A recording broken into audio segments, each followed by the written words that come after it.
dan pertanian di Sumatera dan juga pencemaran lingkungan yang ada di Sumatera. Jadi lingkungan hidup itu artinya adalah kesatuan antara makhluk hidup dan non-hidup, meliputi berbagai unsur lingkungan dan manfaatnya. Ya. Menurut para ahli, ada beberapa ahli yang menyebutkan pengertian-pengertian tentang lingkungan hidup. Itu ada Bintarto, ada Sumaryoto, dan ada Emil Saring.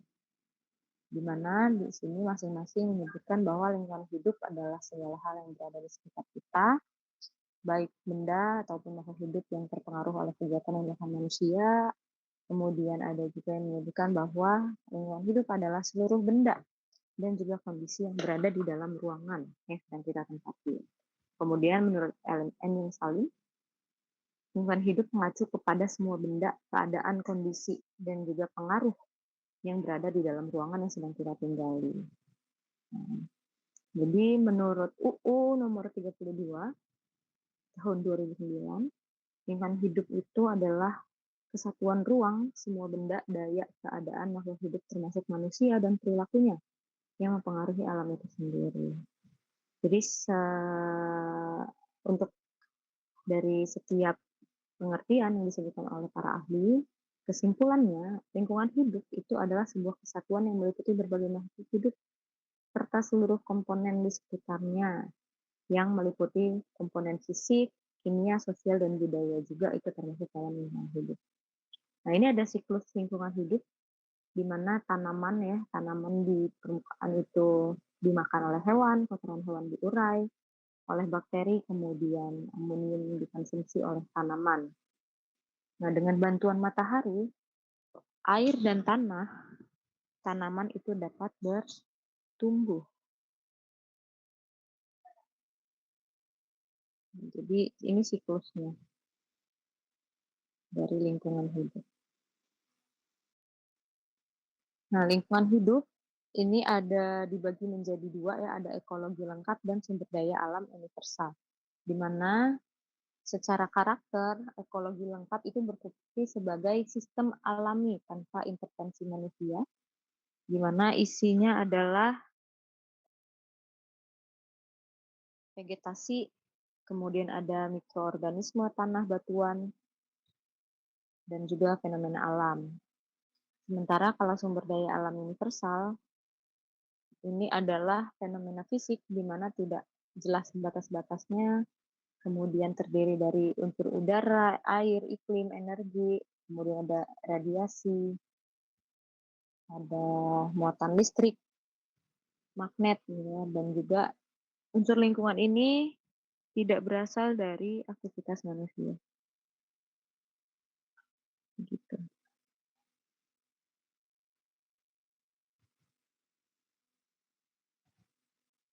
Oke, selanjutnya berdasarkan penyusun lingkungan alam, lingkungan hidup ini terbagi menjadi dua, ada lingkungan alamiah dan juga lingkungan buatan. Di mana lingkungan alami ya berarti dia lingkungan yang sudah ada tanpa adanya campur tangan manusia seperti cuaca, iklim, bentang alam, vegetasi, mikroorganisme, dan sebagainya. Sementara lingkungan buatan itu tercipta karena adanya intervensi manusia yang mengubah bentang alamnya. Contohnya ada pembangunan kota, pembukaan lahan pertanian, bendungan, dan taman satwa. Lalu berdasarkan unsur lingkungan hidup, terdiri dari 3, ada unsur lingkungan biotik, unsur lingkungan abiotik, dan juga unsur sosial budaya. Unsur biotik berarti komponen lingkungan yang terdiri dari makhluk hidup, abiotik berarti benda-benda yang tidak hidup, kemudian kalau unsur sosial budaya berarti lingkungan sosial budaya yang ada di sekitar manusia. Manfaatnya apa? Jadi di sini lingkungan hidup dengan kualitas yang baik akan menciptakan kehidupan manusia yang sehat, yang aman,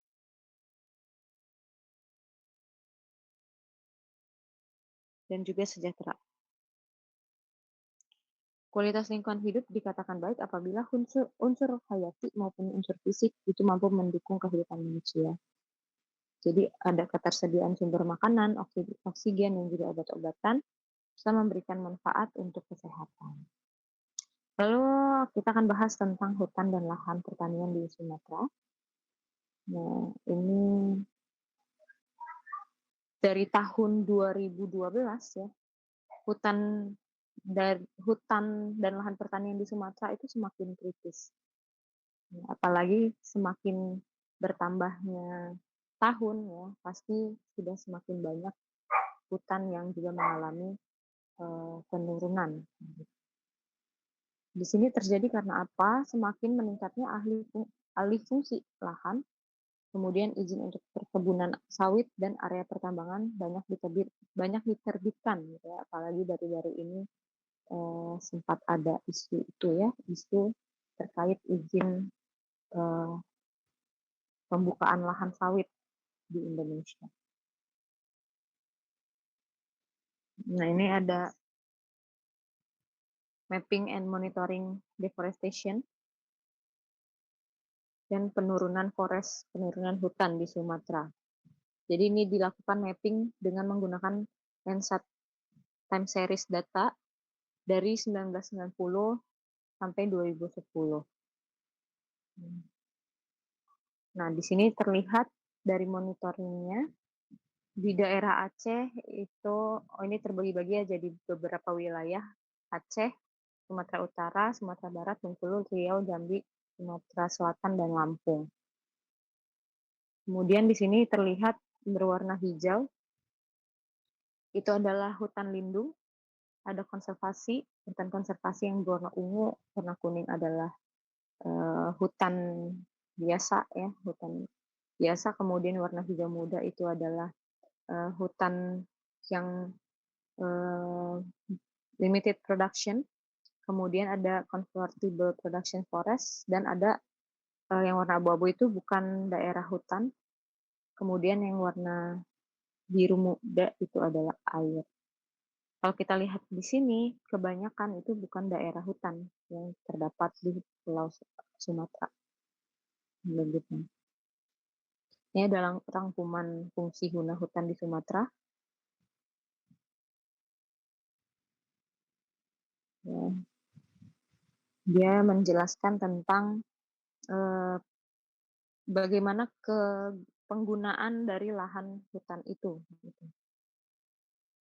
Kemudian selanjutnya ini monitoring dan interpretasi deforestasi menggunakan Landsat atau pengalihan penggunaan lahan hutan, di mana pada awalnya tahun 1990 hutannya itu masih sangat banyak.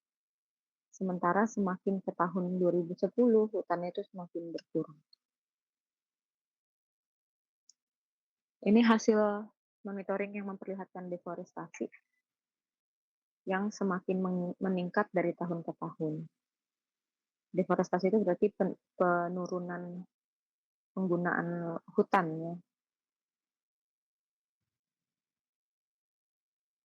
Kemudian ini dia juga menjelaskan tentang perubahan dari hutannya dari 1990 sampai dengan 2010. Jadi dia menjelaskan bagaimana penurunan penggunaan lahan hutan dan adanya di situ hutan yang hilang di Sumatera. Ini data monitoring dari tahun 90 sampai dengan 2010. Jadi kehilangan hutan utuh ditunjukkan oleh warna oranye, kemudian yang terdegradasi ditunjukkan oleh warna merah. Jadi yang semakin menurun. Tapi kalau yang total kehilangan itu dia warna oranye. Ini masih dalam dinamika perubahan hutan utuh yang warna oranye.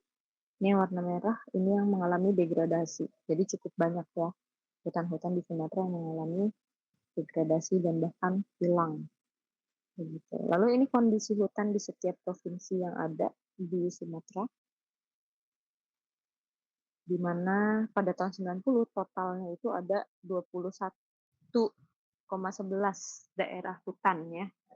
Kemudian di situ ada terjadi perubahan dari penggunaan hutannya, di mana pada akhirnya tahun 2010, hutan itu yang tadinya ada 21,11 menjadi hanya 13,58 saja, begitu.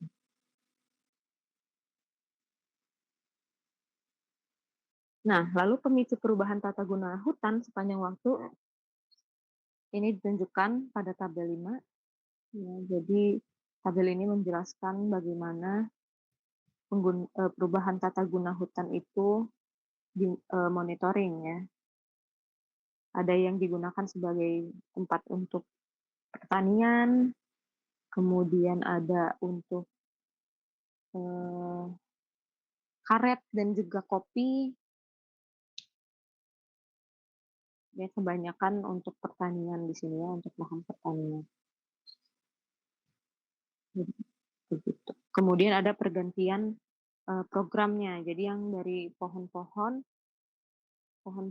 hutan itu menjadi untuk kopi, karet, kemudian untuk coklat, dan juga untuk industri begitu.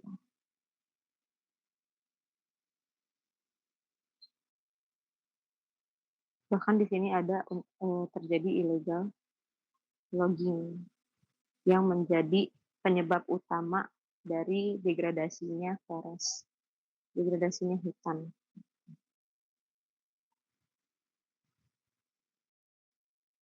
Lalu ini taman nasional yang ada di Sumatera, cukup banyak, ada beberapa taman nasional, yaitu di sini ada salah satunya Taman Nasional Batang Gadis, ada di Sumatera Utara. Total luas daerahnya itu 108 hektar, tentang elevasinya dari 300 sampai dengan 2.145 mdpl, di mana dari 108.000 hektar itu hutan lindungnya terdiri dari 1.150 101.500.000 ya. Kemudian ada hutan produksi tetap dan hutan produksi terbatas. Kemudian Taman Nasional Berbak itu ada di Provinsi Jambi, luasnya adalah 142.750 hektar. Taman nasional terluas di Asia Tenggara. Ini di daerah Jambi. Kemudian ada Taman Nasional Bukit Barisan. Ini ditetapkan oleh UNESCO sebagai warisan dunia. Total luasnya itu ada 324.000 hektar. Jadi 70% luas areanya itu berada di Provinsi Lampung. Dan 23%-nya berada di Provinsi Bengkulu dan sisanya di Sumatera Selatan. Ini untuk Taman Nasional ya. Lalu ada Taman Nasional Bukit 12 berada di Jambi. Luasnya ada 605 km persegi. Lalu di sini terdapat suku anak dalam ya di daerah Taman Nasional Bukit 12. Kemudian Taman Nasional Bukit 30 memiliki karakter hutan tropis, datarannya rendah, jadi dia memiliki keanekaragaman hayati. Luasnya lumayan besar, ada 143.000 hektar. Kemudian di sini terakhir ditemukannya orang utan, gajah Sumatera, harimau Sumatera, tapir Asia, dan juga beruang madu. Lalu selanjutnya ada Taman Nasional Gunung Leser. Ini ada di Aceh. Ini sangat besar ya, sampai dengan 1 juta hektar. Berfungsi sebagai perlindungan sistem penyangga kehidupan, kemudian pengawetan keanekaragaman hayati, dan juga pemanfaatan secara lestari sumber daya alam. Kemudian ada Taman Nasional Kerinci Sebelat, ini ada di Sumatera Barat. Kemudian Jambi, Bengkulu, dan juga Sumatera Selatan. Luasnya sampai 13.000 km persegi. Taman Nasional ini memiliki beberapa sumber mata air panas. Lalu ada juga bunga Rafflesia arnoldi yang ditemukan di Taman Nasional Kerinci ini. Lalu ada Taman Nasional Sembilang, ada di Sumatera Selatan, luasnya 2051 kilometer persegi, terdiri dari hutan rawa, gambut, dan juga di sini merupakan habitat dari harimau Sumatera. Lalu ada gajah Sumatera, tapir Asia, ada kucing emas, buaya, lumba-lumba, lumba-lumba air tawar, dan berbagai jenis burung ya. Ada yang sudah pernah ke Taman Nasional ini atau Taman Nasional yang ada di Sumatera? Mungkin kalau ada yang sudah pernah boleh cerita ya, bagaimana yang kalian temukan di Taman Nasional. Kemudian Taman Nasional Siberut, ini ada di Sumatera Barat, luasnya 190.000 hektar. Ya harus menyeberang dulu ya untuk sampai ke Taman Nasional Siberut. Lalu ada Tesonilo, ada di Riau. Nah, di mana di sini ada lahan bekas hak pengusaha hutan. Kemudian Taman Nasional Waikambas, ini yang ada di Lampung ya, yang cukup viral akhir-akhir ini karena ada Nisa. Nah, ini luasnya hanya 1.300 kilometer persegi. Di sini ekosistem hutan hujan dataran rendah. Jadi banyak di sini sebagai tempat perlindungan gajah ya yang ada di Lampung. Lalu ada Taman Nasional Zamrud di Riau. Kemudian ada Taman Nasional Gunung Maras di Bangka Belitung. Nah, selanjutnya kita masuk ke pencemaran lingkungan ya.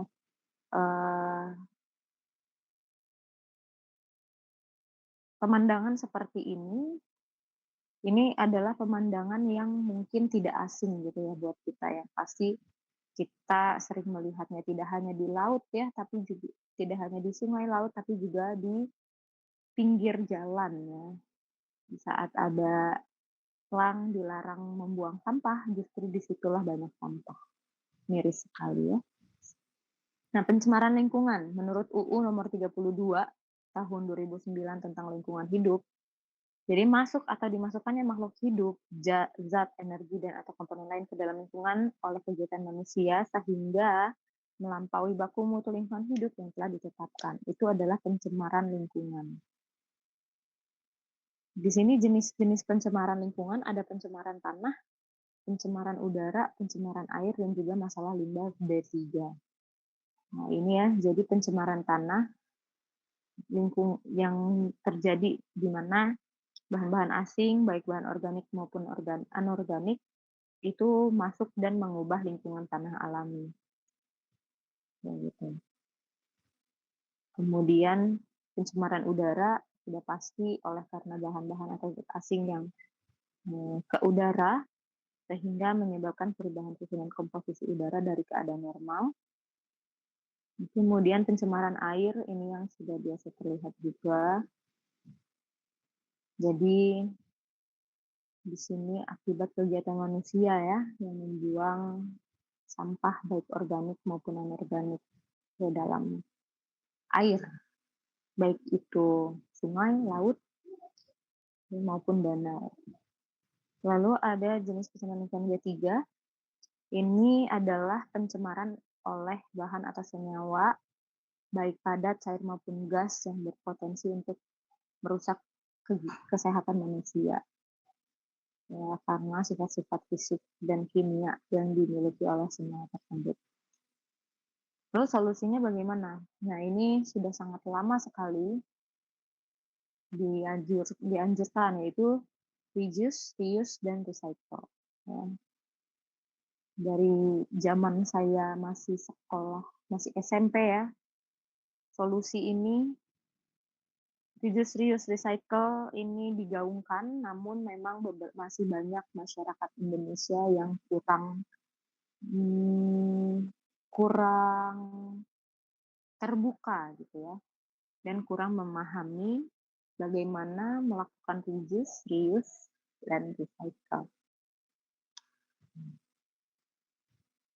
Pencemaran di lingkungan Sumatera di tahun 2019 itu sempat ada berita tentang Danau Toba yang disebut sebagai toilet raksasa karena terjadinya pencemaran yang begitu luar biasa, di mana di sini Danau Toba itu menjadi tempat pembuangan limbah. Lalu ada sisa pakan ternak, limbah rumah tangga, itu ditemukan di Danau Toba. Lalu di sini juga ada upaya serius menyelamatkan sungai di Sumatera Utara. Pada saat itu, Badan Wilayah di wilayah Sungai Sumatera II menyatakan kualitas air di Medan masuk kategori buruk, gitu. Di mana sampah yang membanjiri sungai-sungai di Sumatera setiap hari mencapai berat 1.200 ton. Itu yang terjadi di tahun 2019 di daerah Sumatera Utara. Kemudian yang menjadi masalah dari pencemaran itu adalah salah satunya sampah plastik. Karena apa? Karena sulit untuk diurai. Seharusnya sampah plastik itu bisa jadi kerjasama antara masyarakat dan pemerintah, gitu ya, dan untuk melakukan daur ulang sampahnya.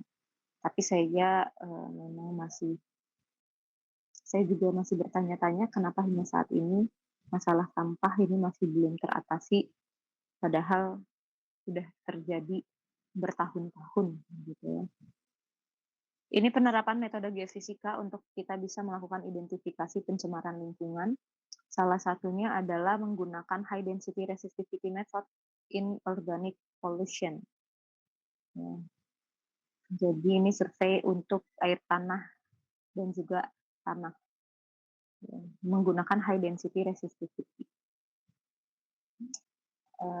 Ini yang meneliti itu dari Nanjing, ya, di Nanjing University. Ini bukan orang Indonesia yang melakukan penelitiannya, tapi nanti coba kalian bisa mencari aplikasi dari metode geofisika dalam identifikasi pencemaran lingkungan yang ada di Indonesia, ya. Saya rasa sudah cukup banyak juga. Nah, di sini ini adalah aransemen untuk elektrodanya menggunakan Wenner, ya, konfigurasi Wenner. Kemudian ini adalah profilnya yang didapatkan bahwa water table-nya itu ada di kedalaman sekitar 6,22. Lalu di situ ada NaPl yang berwarna merah. Lalu berikutnya ini juga penerapan geolistrik metode IRT untuk pendugaan distribusi air lindi. Mungkin biasanya yang kalian ketahui kalau geolistrik itu hanya untuk mencari air tanah, mencari akuifer seperti itu. Nah, di sini kita bisa menggunakan metode geolistrik untuk mencari atau melihat distribusi air lindi. Air lindi itu air bekas sampah, ya, kalau yang belum tahu. Nah, ini dia persebaran titik sampelnya dalam penggunaan metodenya. Kemudian ada profilnya, profil resistivity-nya. Nah, di situ air lindinya ditandai dengan warna biru yang resistivitasnya sangat rendah. Sementara untuk yang berwarna merah adalah bersih. Nah, itu salah satu contoh dari penerapan metode geofisika untuk identifikasi pencemaran lingkungan. Nah, sekarang seperti yang tadi saya sampaikan, silahkan kalian masing-masing, ini totalnya ada berapa? Maksudnya,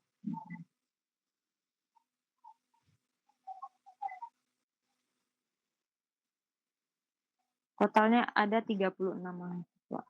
Silakan boleh berdua gitu ya kalian mencari penggunaan metode geofisika apapun itu untuk identifikasi pencemaran lingkungan yang ada di Sumatera.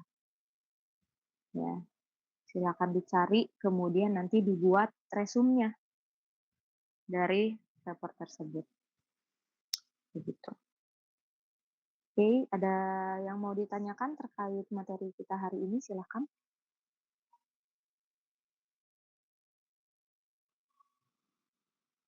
Izin Bu, mau nanya. Ya. Ini tugasnya soal file berarti dikirim di Google Classroom seperti biasa. Iya, nanti di Google Classroom saja. Dikumpulkan minggu depan saja. Baik Ibu. Berarti cukup perwakilan saja kan? Iya, perwakilan saja. Yang penting nanti jelas anggota kelompoknya siapa-siapa ya. Ya, baik Ibu. Kalau bisa cari paper yang terbaru ya. Cari di jurnal yang terbaru.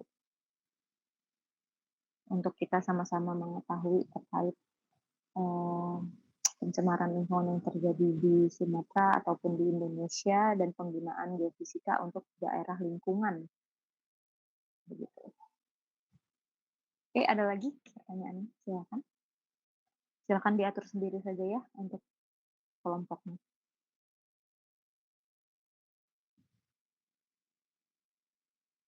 Cukup?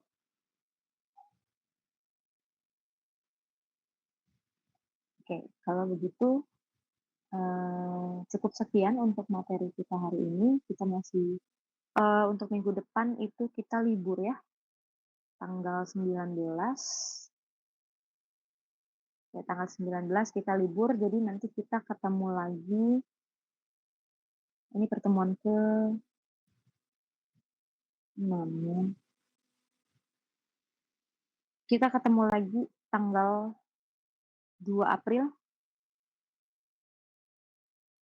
pertemuan ke-7. Kemudian nanti kalian mulai UUTS kalau tidak salah tanggal 6. Tanggal 6 sampai 18 kalau tidak salah. Nah, jadi kita akan libur 2 minggu ya, dari tanggal 19 sampai tanggal 26.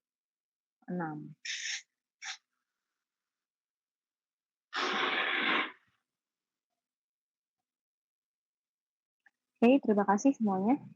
Saya tutup perkuliahan kita hari ini.